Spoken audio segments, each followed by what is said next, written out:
Halo, ketemu lagi dengan gua Semi Not Slim Boy di acara Kok Lucu. Begitulah karena Gus Dur tidak ingin ada kekerasan di dalam Pertaruhkan reputasi politik saya.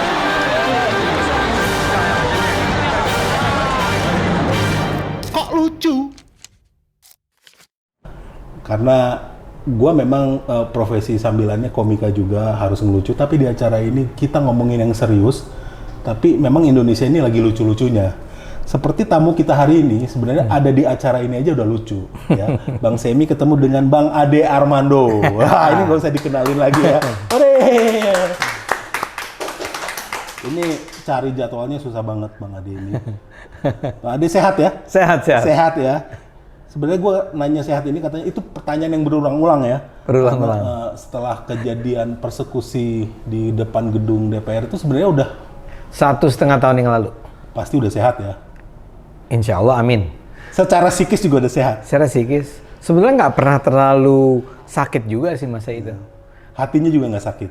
Nggak sakit, malah kesian ngeliatnya. Kasihan ya. Dan waktu itu pernah bilang bahwa saya akan semakin gila. Habis ini semakin gila. Ini maksudnya Iya. Ya karena saya nganggap gini, orang-orang itu kan berusaha atau melakukan kebrutalan seperti itu. Itu kan tujuannya untuk membungkam saya kan, agar saya nggak ngomong lagi, agar saya nggak kritis lagi.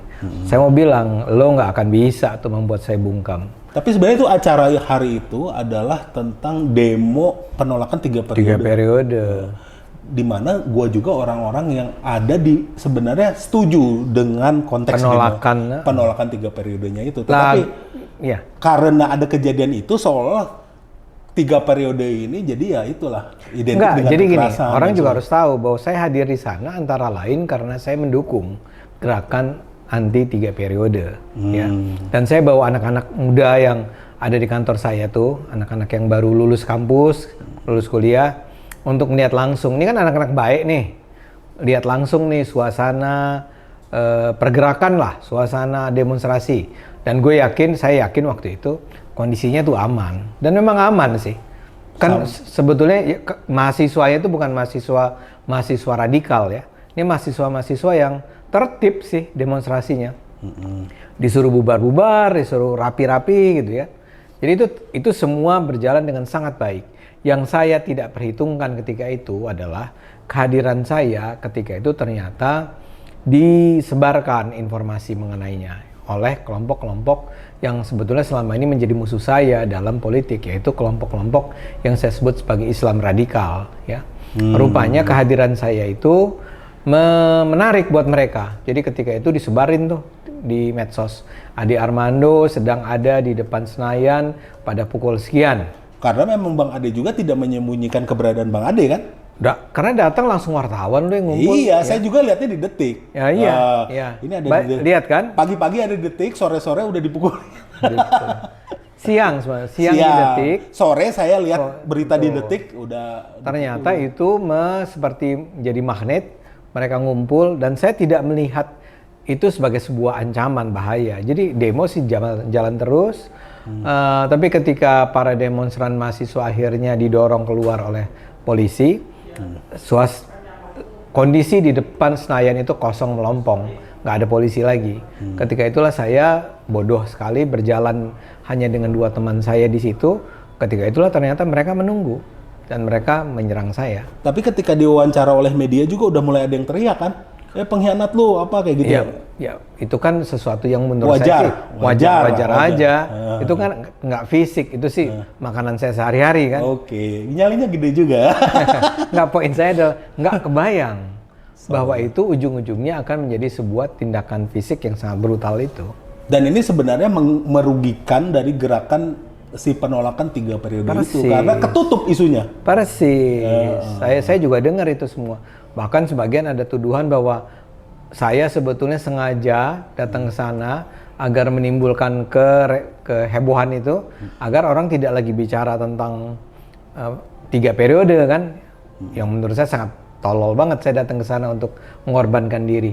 Tapi iya yang Anda bilang betul, dan ini juga memberi semacam contoh buat masyarakat bahwa kelompok-kelompok radikal itu bisa sebrutal ini loh terhadap musuh-musuhnya. Dan oknum kali. Iya, ya tentu aja oknum, tapi itu kan sebenarnya sebuah representasi lah. Karena saya juga punya tetangga yang ya pemahaman Islamnya konservatif juga tidak melakukan kekerasan gitu. Oh iya, iya. Dan artinya itu yang saya katakan. Akhirnya orang melihat bahwa betapa berbahayanya mereka. Dan ketika itu sebetulnya kan sudah tumbuh ya sikap-sikap anti terhadap kelompok-kelompok seperti FPI, 212. Dan ini seperti menyumbang, ada tambahan cerita yang menyumbang bagi terbangunnya framing bahwa kelompok-kelompok tersebut memang menghalalkan segala cara. Dan yang perlu diapresiasi dari Ade Armando di sini adalah dari gua pribadi, itu tetap vokal ya di usianya yang udah kepala 6 ya. 62 tahun. Tetap vokal, di luar benar atau enggak itu urusan dia. Tentu aja, tentu Ya, aja. karena itu kan subjektif ya, Iya, ada iya, nilai-nilai iya. subjektivitasnya. Ya, tentu aja. Dan itu apa sih yang ngebikin itu kan harus cari makan juga, punya keluarga yang harus dinafkahi, tapi tetap kayaknya vokal terus gitu. Ini jangan-jangan ada orang yang mendanai nih di belakangnya, gitu. sehingga kayaknya kok apa aja diterabas nih. Cerita ini khas nih, tuduhan-tuduhan. Enggak tuduhan, pertanyaan. Kalau Iya, tuduhan enggak itu tuduhan. Saya mau bilang ada tuduhan. Ada Saya itu buzzer segala macam kan. bukan ya. Nggak pernah saya itu memperjuangkan sesuatu itu karena saya dibayar. Maksud saya begini, saya ini kalau Anda lihat track record saya, udah berantem melawan kelompok-kelompok itu, terutama kan yang saya bicarakan adalah kelompok-kelompok Islamis radikal itu, kan sejak tahun 2000-an awal ya, ketika Rizik Syihab mulai muncul, saya udah mulai bersuara keras. Dan itu nggak ada hubungannya dengan ada bohirnya atau enggak, karena menurut saya, memang orang-orang semacam ini itu harus ada yang melawan. Kebanyakan orang Islam di Indonesia, bahkan yang kaum intelektualnya ya, atau mereka yang terpandang, yang suaranya didengar sebetulnya, itu kan memilih nggak usah berantem lah sama kelompok-kelompok radikal ini. Ya, apakah karena takut, apakah karena merasa nggak level, apakah merasa karena ya ini urusan negara bukan urusan kami. Tapi akibatnya cara pandang radikal ini, yang sempit ini, yang Islamis konservatif ini, itu terus berkembang tanpa ada yang mengcounternya. Saya merasa saya punya kewajiban ketika itu. Saya dosen, saya seluruh pendidikan saya itu dibiayai negara loh. Dari SD, SMP, SMA, masuk Universitas Indonesia, rakyat juga kan? Iya. SPP-nya masih di bawah 100.000 kali ya? Waktu itu? Iya. 30.000. Oh, nah, kan? Sekarang udah 12 juta tuh. 12 juta kan? Jadi, nah itu yang 30.000 itu dibiayai rakyat kan? Iya. Kemudian kuliah ke Amerika itu dibiayai oleh World Bank. Oke. World Bank, pokoknya ada lembaga asing lah. Itu yang juga harus dibayar oleh Indonesia. Pulang, ambil doktor, lagi-lagi di Universitas Indonesia, lagi-lagi dibiayai oleh rakyat. Jadi saya berutang banyak nih sama negara ini, sama bangsa ini. Jadi kayak CSR lah ya? Ya, Semacam itu lah ya? Pembayar utang budi saya itu harus saya bayar. Menggunakan apa? Menggunakan apa yang saya ketahui. Makanya di mana-mana, kebetulan Indonesia ini kan memang problematik sistemnya. Tapi oke lah, itu saya setuju di situ. Oke. Tapi sekarang masalah radikalisme itu banyak pihak-pihak termasuk saya yang melihat bahwa ini semakin menyudutkan beberapa pihak. Bahkan waktu itu di KPK sendiri dituduh orang-orangnya radikal sehingga dimasukkan harus ada apa TWK ya, TWS mah untuk dengerin ini ya, TWK. Ya, seperti itu. Ya. Artinya sekarang orang-orang yang vokal sedikit langsung dilabeli oleh beberapa kelompok sebagai kadrun. Bahkan saya Kristen nih, makan babi nih gue nih. Tapi karena vokal terhadap Jokowi ya lu kadrun juga gitu. Jadi sekarang arahnya malah jadi ke ekstrim yang satu lagi gitu. Enggak, saya akan bedakan nih antara kritis atau yang saya sebut sebagai Islamis ekstrim atau Islamis fundamentalis tadi kan. Kalau kritis sih ya Rocky Gerung juga kritis kan. Kan sekarang Rocky Gerung disebut kadrun juga oleh kelompok-kelompok tertentu ya pakai istilah Anda. Ini emang agak bahaya. Kita bisa ngomong khusus tentang ini, tentang bagaimana sekarang ada yang saya sebut sebagai neokadrun. Artinya neokadrun itu Rocky Gerung itu? Bukan, justru sebaliknya. Oh, sebaliknya. Orang-orang yang sebetulnya harusnya berada pada posisi untuk memperjuangkan demokrasi, ya. Karena dulu mereka adalah orang-orang yang diserang oleh kelompok-kelompok kadrun kan, dianggap apalah komunis, sekuler, anti-Islam, bla bla bla, disebar hoax, hated speech segala macam kan. mereka adalah korban di masanya. Nih kalau kita bicara 2014, 2019. Ya. Ya. Sekarang berubah.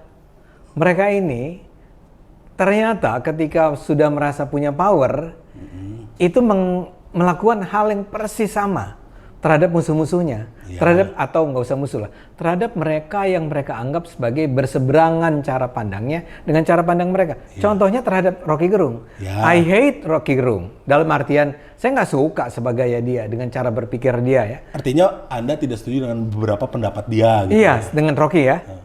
Tapi sampai rumahnya didatangin dilempar telur, itu nggak usah sampai rumahnya, keluar dari kantor polisi. Dikejar-kejar. Dan bahkan menurut saya orang semacam Rocky Gerung hanya karena dia bilang apa sih Jokowi bajingan tolol. Itu adalah bagian dari menurut saya nih, dan saya yakin kalau ini disebarin akan banyak orang marah ke saya. Itu adalah bagian dari freedom of expression. Betul. Freedom of speech. Dia punya hak untuk bilang siapapun tolol atau bajingan atau apa ya bajingan tolol kan. Dia juga bisa menghina saya kok. Dia berulang kali bilang Ade Armando tuh apalah. Ketika saya dipukuli dia juga seperti bilang ya ini adalah karena dia Jokowi gitu kan. Nah tapi kita nggak boleh demi demokrasi kita, demi kebebasan berekspresi kita nggak boleh biarkan bahwa ada orang-orang kemudian mengadukan dia ke polisi hanya karena kalimat-kalimat dia. Yang itu kita tidak suka untuk dengar. Yang kita tidak suka untuk dengar. Maksudnya gini, ujian kita terhadap kebebasan berbicara, Sam, adalah apakah apa yang akan Anda lakukan ketika Anda mendengar pernyataan yang bertentangan dengan apa yang Anda percaya.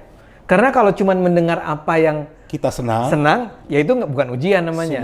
Semua juga bisa. Seperti itu, kan gitu ya.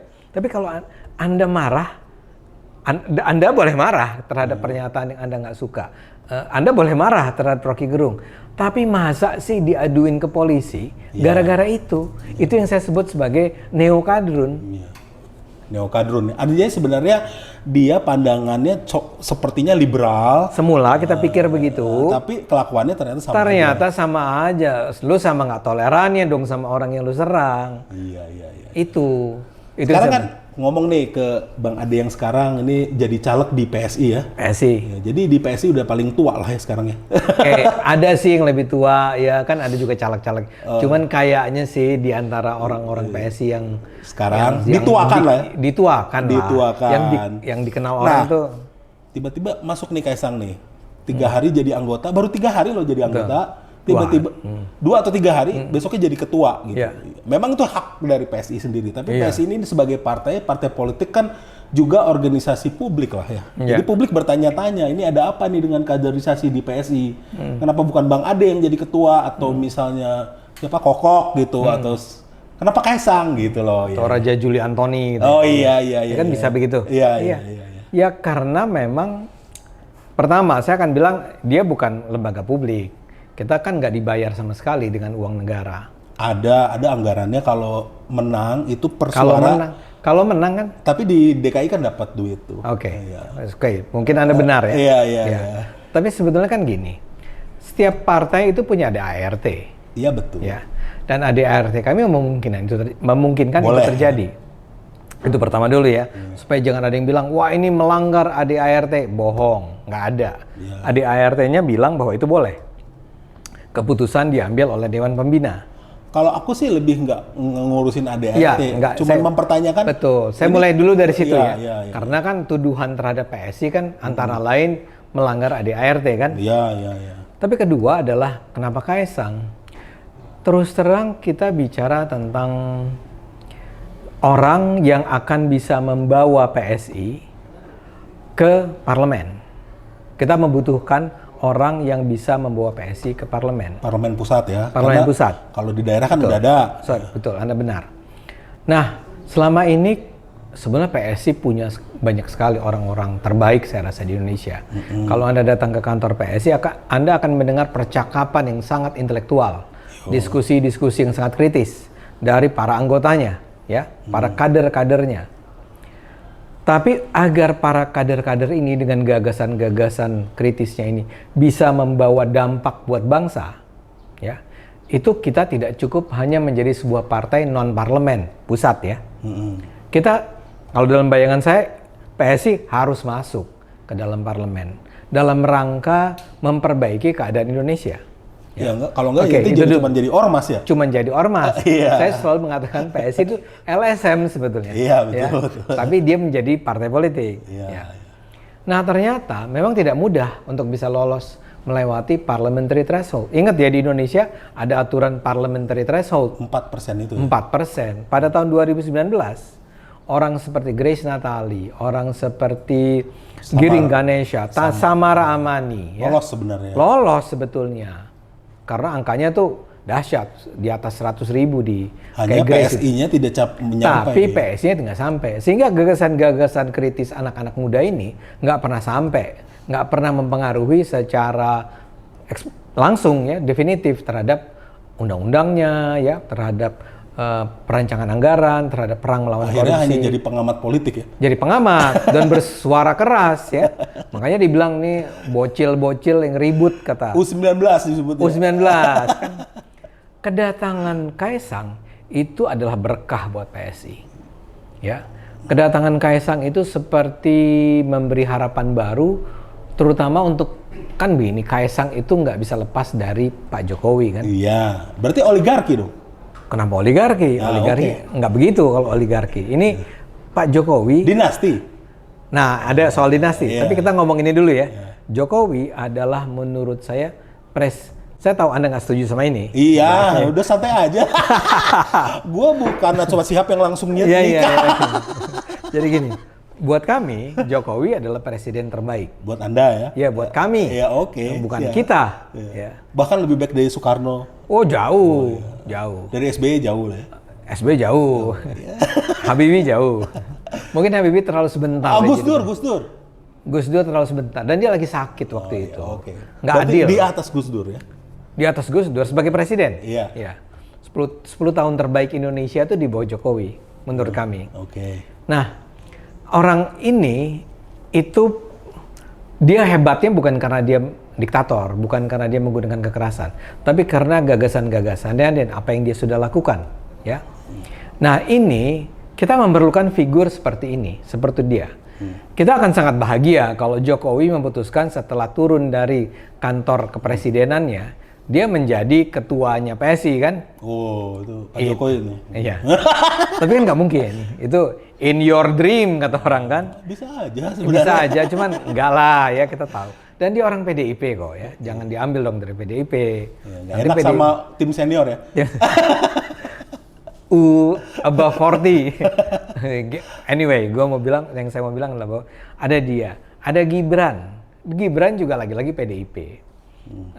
Datanglah orang seperti Kaisang. Kaisang tuh datang atau diundang sih? Jadi intinya gini, sebetulnya kan Kaisang tuh bukan 3 hari sebelum dia dipilih menjadi. Sudah ada lah pasti pendekatannya udah. Oh enggak, udah lama. Udah lama. Dia paling enggak yang bisa saya ingat adalah ketika kami PSI mengajukan dia sebagai calon wali kota Depok. Oke. Yang artinya di awal tahun 2023. Itu sudah terbangun hubungan. Dan PSI sudah melihat betapa ini adalah anak muda yang luar biasa yang bisa memimpin Indonesia. Berarti di sini bukan Bang Ade, Bro Ade aja ya, biar lebih ya, PSI. ya, apapun Bro boleh. Ade ini tidak memungkiri bahwa sebenarnya yang Kaisang bawa adalah marwahnya Jokowi. Oh iya, iya sekali. Nah, berarti lanjut ke pertanyaan berikutnya, ini berarti tidak memungkiri juga bahwa akan melanggengkan politik dinasti gitu loh. Nah, itu yang saya selalu pertanyakan, konsep politik dinasti. Itu maksudnya apa?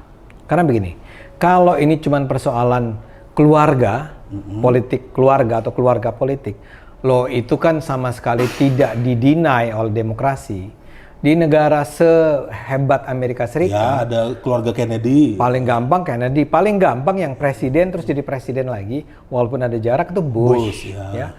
Clinton suami terus dia berharap Hillary-nya jadi presiden, tapi gagal. Kalau kita kembali ke masa-masa lalu, Anda akan menemukan Roosevelt, Anda akan menemukan tadi Kennedy, akan menemukan John Adams dan seterusnya.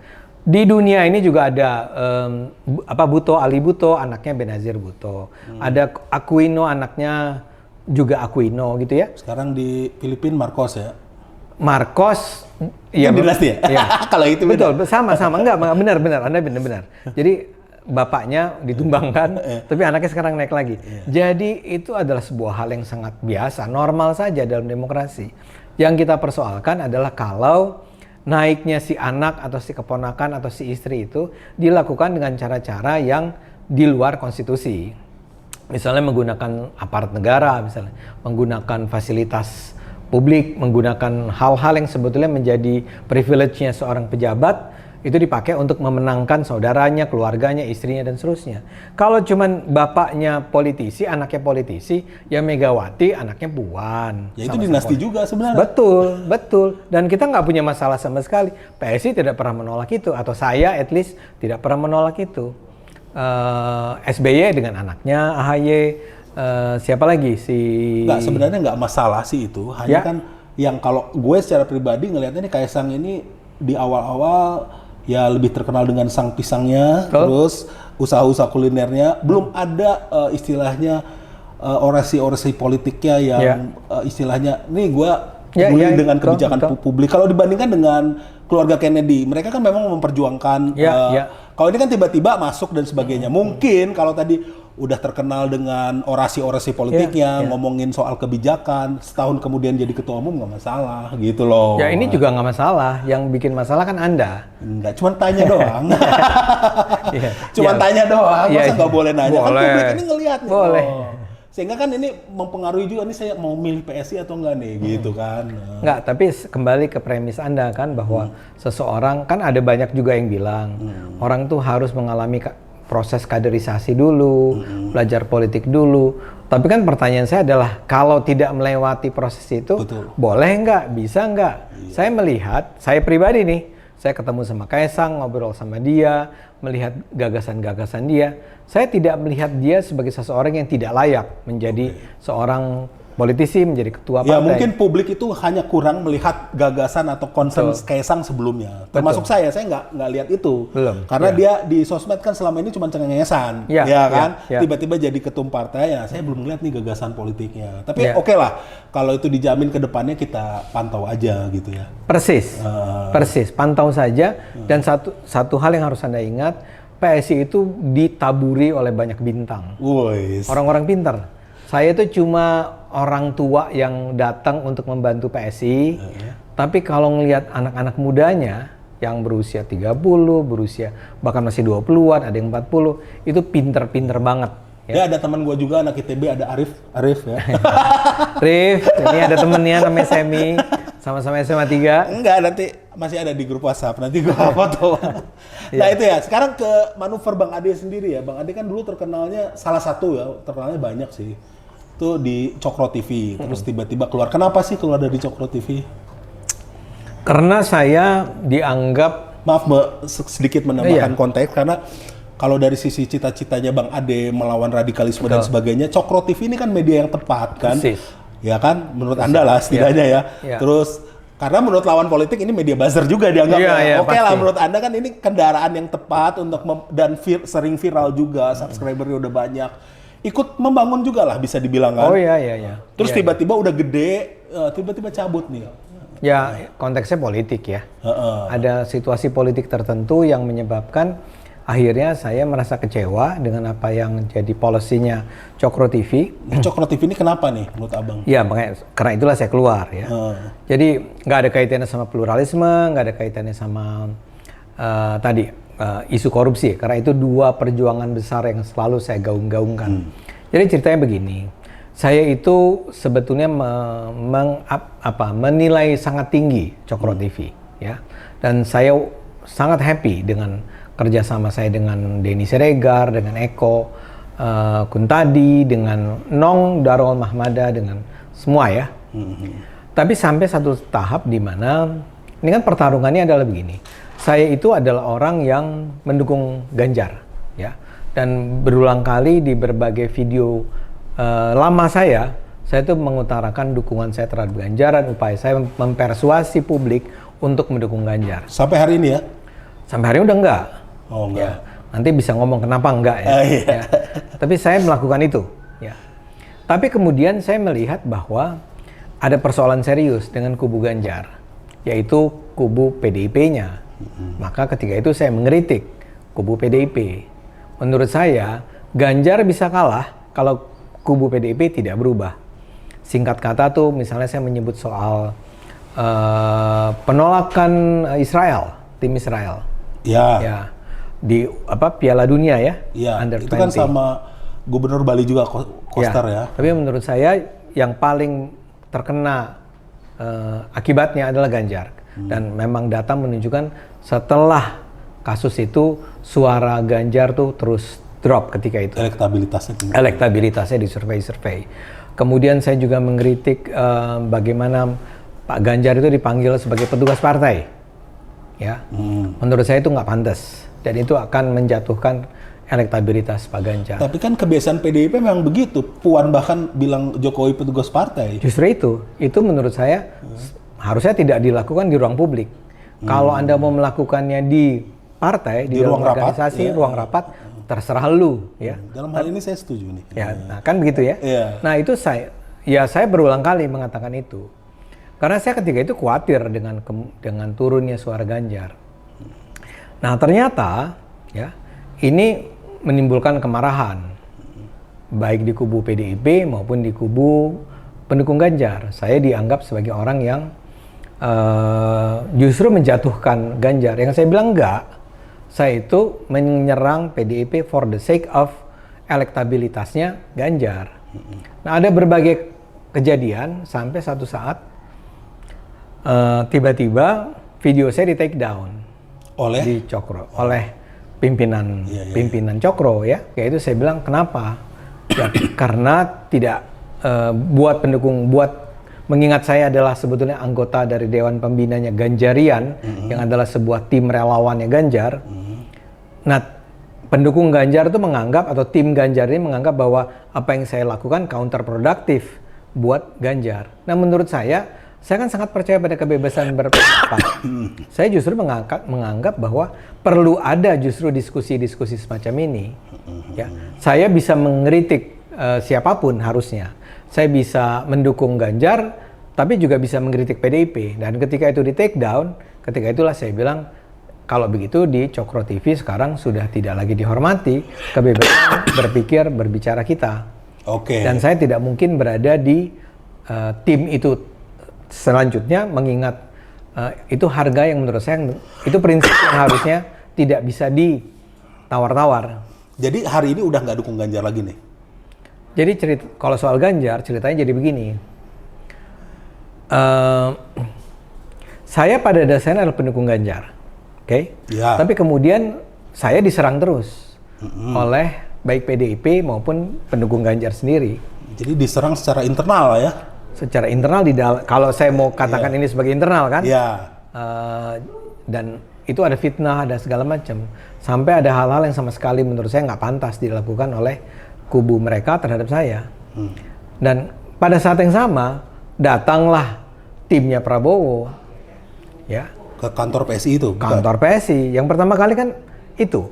Jadi sementara PSI itu ditolak gitu ya. Kan kami adalah yang partai pertama yang mengajukan nama Ganjar sebagai capres kan. Betul.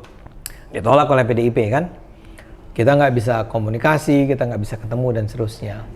Ini sesuatu di masa lalu sih, cuman saya ingin ceritakan konteksnya seperti itu. Kemudian datanglah Prabowo bersama Gerindranya, dan mereka dengan sangat bersahabat menyapa kami, mendatangi kami, menyambangi kami. Padahal PSI itu adalah sebuah partai yang tahun 2019 itu bahkan memberikan anugerah atau gelar yang melecehkan Prabowo dengan mengatakan Prabowo adalah, saya lupa nama anugerahnya itu apa, tapi kira-kira pembohong terbesar lah. Iya. Nah, orang ini, dan saya juga adalah orang yang menulis atau membuat video yang menyerang Prabowo. Nah, orang ini datang ke kantor kami. Nggak baca kali dia? Nah, ini yang menarik. Dia bilang, saya tahu, saya nonton video-video Anda. Saya setuju sebetulnya dengan pikiran-pikiran Anda. Tapi itu barangkali gagasan-gagasan Anda itu belum waktunya untuk rakyat Indonesia itu disebarkan lah, kira-kira gitu ya. Tapi yang ingin saya katakan adalah suasananya jadi berubah. Kami ditolak oleh PDIP, kami diterima oleh oleh Prabowo. Nah, hubungan kami dengan PDIP itu terus memburuk. Yang menyelamatkan hubungan itu sekarang adalah datangnya Kaisang. Oke. Kaisang datang dan dia langsung bilang, kita berubah gayanya, ya. Saya minta, dia bilang kita tidak lagi menyerang. Kita harus, dia namanya politik riang gembira kalau nggak salah ya. Hal-hal semacam itu.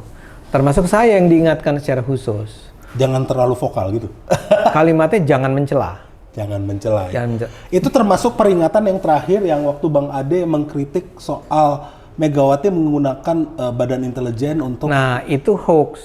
Nah, itu gimana tuh? Itu hoax. Jadi gini, saya itu dikirimi sebuah video yang isinya adalah itu. Ya. Megawati marah-marah di Teguh Umar, ya, dan Megawati bahkan marah kepada Ketua Intelijen, Badan Intelijen Negara, Pak Budi Gunawan, kan.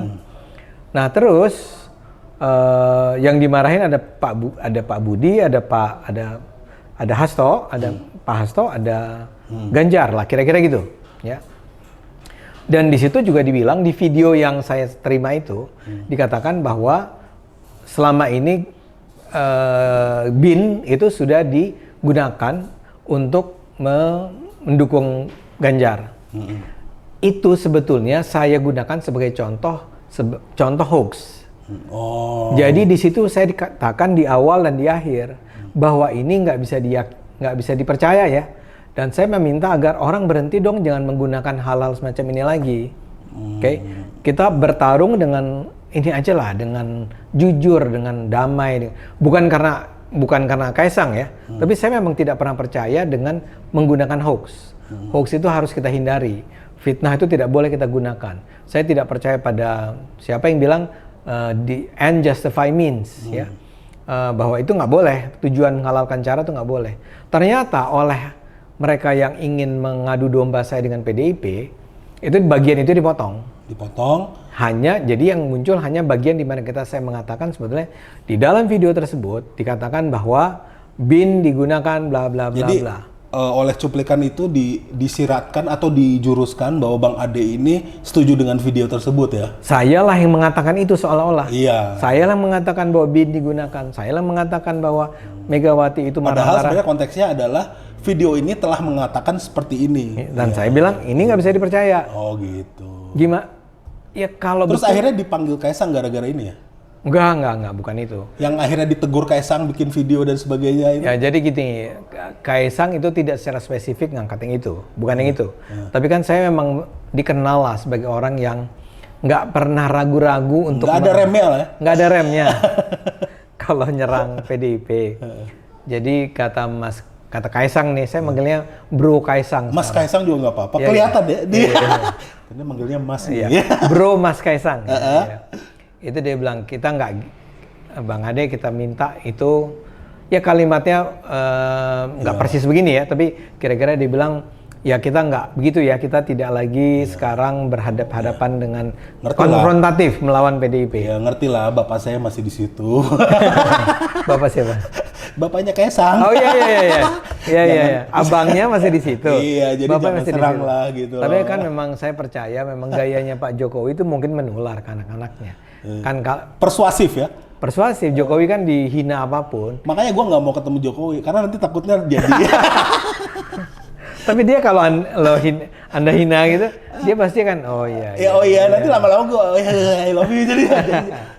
Nah itu sekarang menular ke Prabowo. Iya. Prabowo begitu gayanya. Ya kan waktu di 2019 kalau di debat-debat capres mereka saling nyinyir masih kan. Sekarang kayaknya dulu ketemu wartawan, kamu wartawan mana? Dia bilang kan, wartawan pembohong kayak gitu kan. Iya. Itu kan gaya-gaya Donald Trump sekarang. Iya. Sekarang sama sekali nggak ada. Sekarang malah joget. Malah dia bilang, para pendukung saya kalau saya dihina jangan dibalas ya. Iya. Ya itu kan, ya Anda boleh bilang itu pencitraan. Oh jadi ini sekarang udah mulai ke Prabowo nih? Saya mulai melihat Prabowo dengan kacamata yang berbeda. Jadi bagaimana soal kasus dia di 98 dan sebagainya, itu artinya gimana nih bagi Bang Ade? Enggak, saya nggak pernah menyatakan saya saya melupakan itu, ya. Artinya 98 tetap harus kita selesaikan dong, karena kan selama ini tidak Penculikan kan? Iya, dia juga tidak pernah diadili kan. Kan sebenarnya butuh juga dia diadili, mungkin dia tidak bersalah gitu kan. Ya, tapi dia kan pernah diadukan ke Dewan Kehormatan, bukan? Iya. Ya, jadi ada sebetulnya. Bahkan dia diberhentikan ketika itu, walaupun dengan hormat kan. Jadi to some extent dia sudah menjalani itu. Saya nggak membela dia ya. Saya nggak mau katakan saya membela dia. Dosa dia, saya selalu katakan dia tetap punya dosa bawaan karena penculikan. Iya. Dan bahwa pada Tapi tahun sekarang kan politik dinamis. Bro Ade ini ngelihat Pak Prabowo hari ini selain sifatnya atau sikapnya dalam melayani wartawan yang jadi lebih persuasif gitu, apa tuh sekarang ngelihat Prabowo? ya, kan gini pertanyaannya adalah salah satu pertimbangan kami dalam menentukan siapa yang akan kami dukung pada 2024 kan adalah orang yang kami pikir akan melanjutkan apa yang sudah dimulai oleh Pak Jokowi kan? Ya. Di antara tiga itu jelas Anies udah kita abaikan, ini nggak masuk. Nanti gua tanya tuh. Udah nggak masuk hitungan ya? Nggak. Kan tinggal berdua nih. Iya. Ya Ganjar juga bagus dan makanya saya dulu anggap dia sebagai kandidat terbaik kan. Kita bisa percaya sama Ganjar. Tapi dalam hal ini Prabowo ternyata juga bisa kita expect untuk memenuhi syarat-syarat tersebut. Kenapa? Karena dia memang betul-betul dekat dengan Jokowi kesannya selama 4 tahun terakhir. Dia berada di kabinet Jokowi dan dia seperti orang yang memang dibina oleh Jokowi untuk menjadi Prabowo yang baru ini. Ya. Kita punya harapan tuh bahwa kalau dia sampai menang, kalau sampai dia menang ya, kan ada dua kemungkinan, Ganjar atau Prabowo kan. Kalau dia sampai menang, Jokowi still tetap berada di samping dia atau tetap berada dalam kapal dia. Oke. Jadi itu yang dimaksud tegak lurus Jokowi itu ya? Tegak lurus Jokowi. Itu kita nggak, sampai sekarang kita tidak koreksi itu. Oke. Nah kalau untuk Anies nih, kenapa ini udah buang nih? Kayaknya nggak kepake ini, kenapa nih? Terutama masa lalu yang terlalu pahit ya. Maksud saya gini. 2017 terutama, terus 2019 dan pengalaman dia menjadi gubernur DKI selama 4 tahun itu. Dia sama sekali tidak berprestasi apa-apa, ada sih apa-apanya. Paling-paling apa yang dia sudah sumbangkan buat Jakarta itu adalah jalan trotoar. Jaklingko juga. Jaklingko, saya menyebut dua itu. Jalan trotoar sama Jaklingko. Ya. But the rest sampai ke Formula E dan macam-macam kekacauan pembangunan itu betul-betul membuktikan bahwa dia memang tidak layak memimpin. Di luar soal bahwa dia secara sengaja itu dulu menggunakan semangat primordialisme kan, ketika misalnya dia bilang ketika dia menang tuh dia bilang langsung inilah masa untuk pertama kalinya, kurang lebih kalimatnya adalah pribumi berkuasa, kira-kira begitu.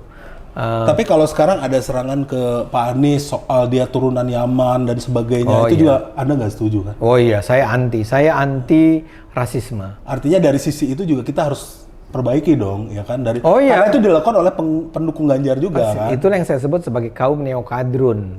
Neokadrun ini, ya kalau Anda marah karena Ahok itu dulu diperlakukan secara rasis, diskriminatif kan? Ya kalau orang dihina hanya berdasarkan atau karena terutama ke ras dia, apalagi Yaman itu, Arab Yaman gitu ya, itu kan betul-betul menurut saya sama rasisnya lah, sama dengan menghina orang karena dia Tionghoa atau dia Cina.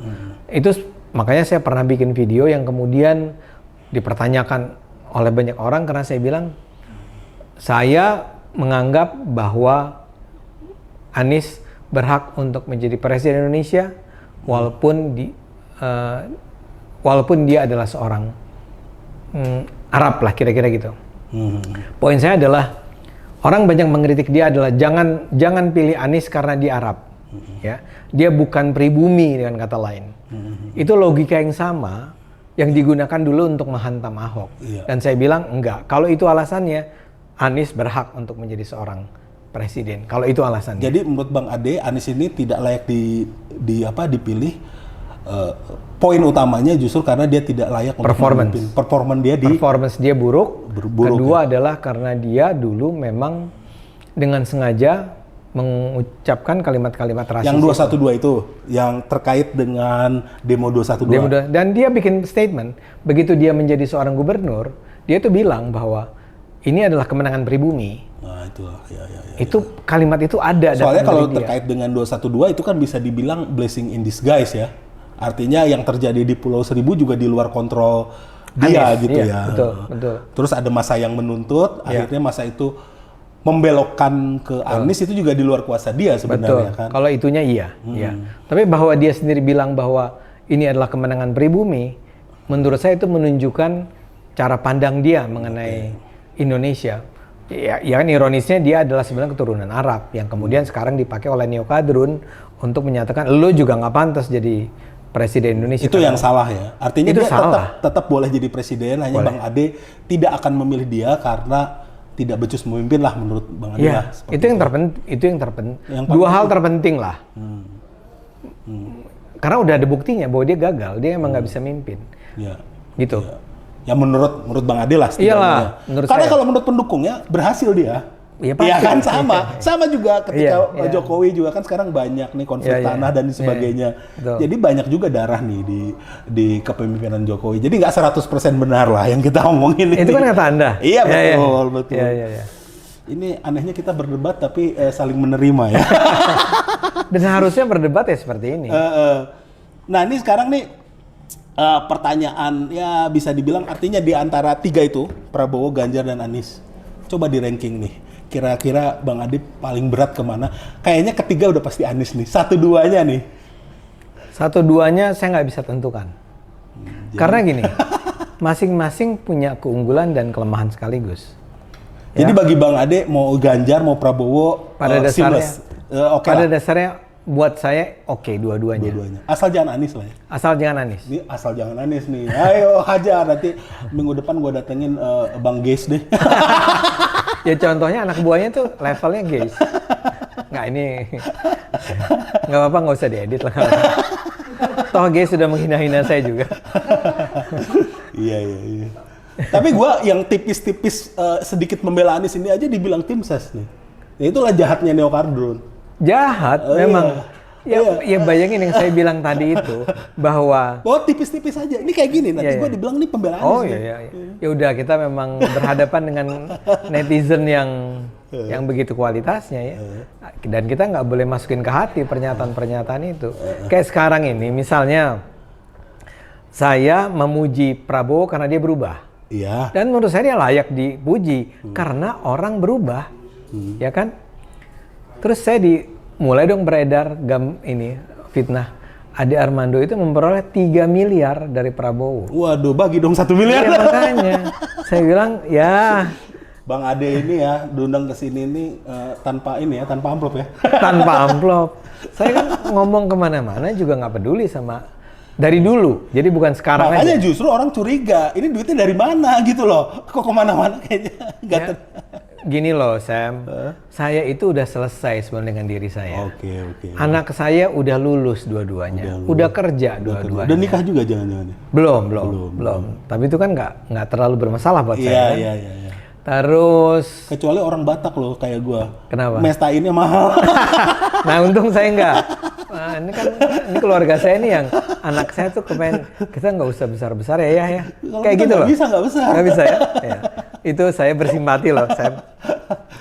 Nah, jadi saya udah nggak punya masalah. Saya punya cukup tabungan, saya punya rumah, punya mobil, punya segala macam. Iya. Apalagi yang mau Anda cari dari hidup ini.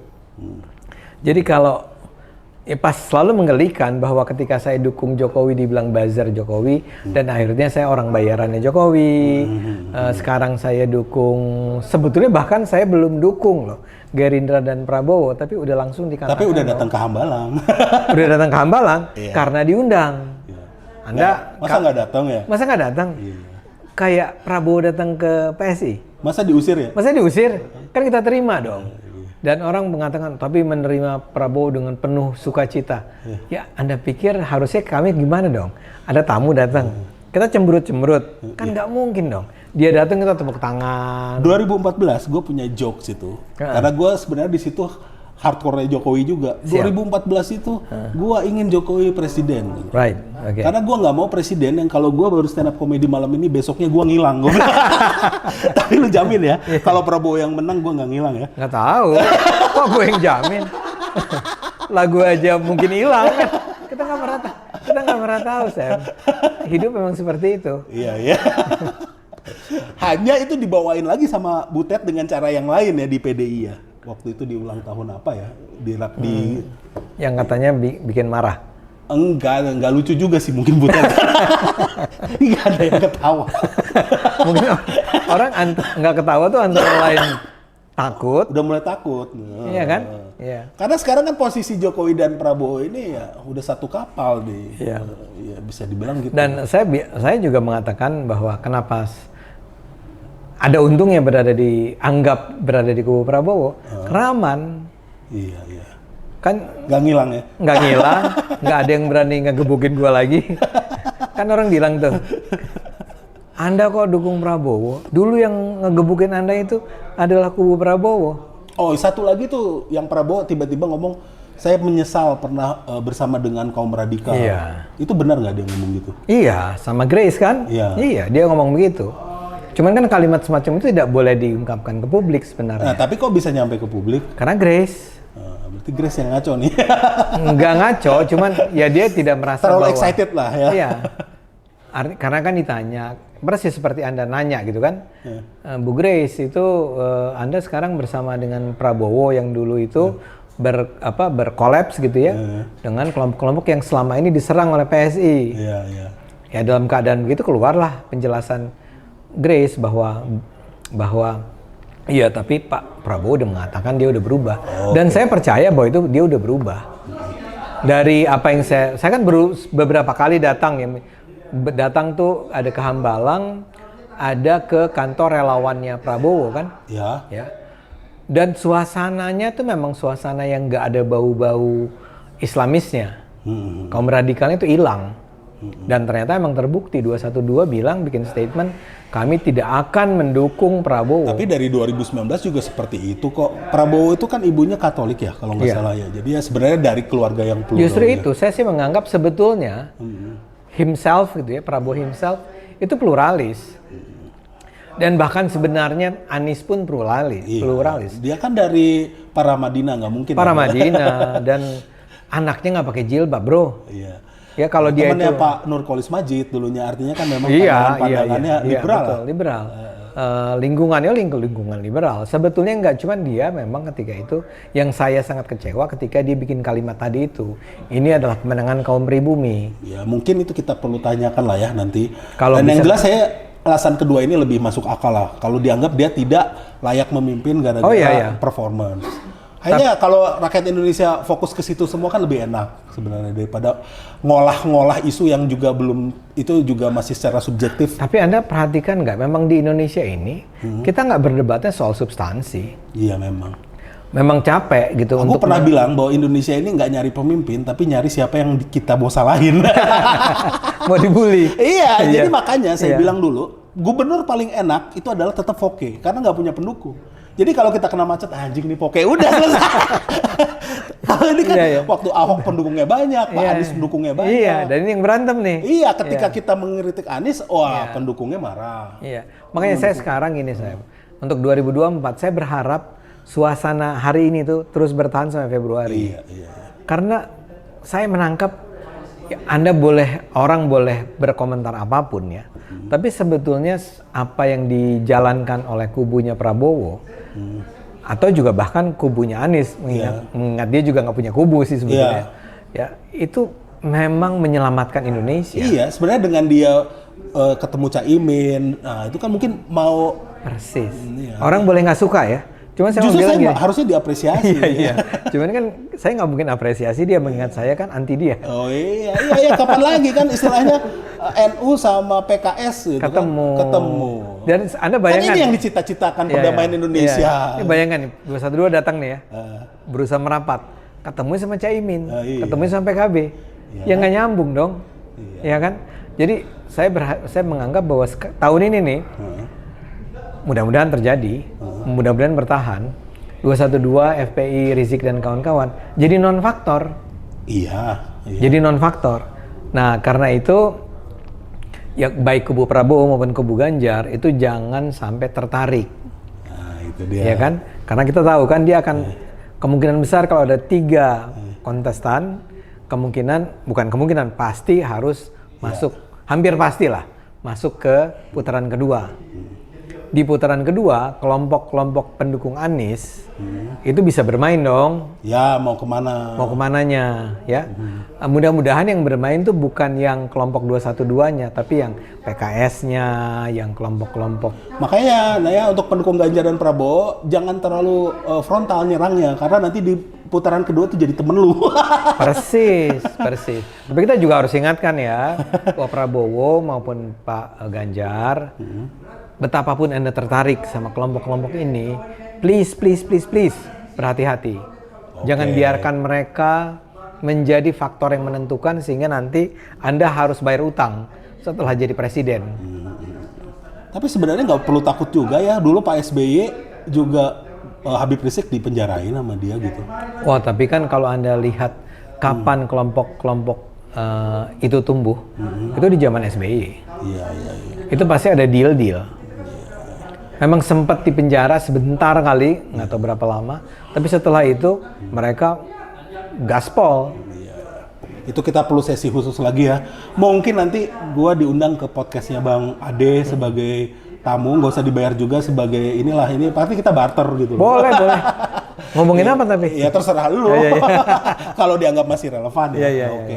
Jadi gua juga pernah ngelihat bahwa sebenarnya literasi di Indonesia ini itu sebenarnya tugas kita lah. Bang Ade kan ini seorang akademisi intelektual, literasi kita. Jadi dulu nih contoh Jokowi, ya kan pernah dituduh komunis. Ya. Pernah dituduh antek Amerika, padahal komunis sama Amerika kan musuhan.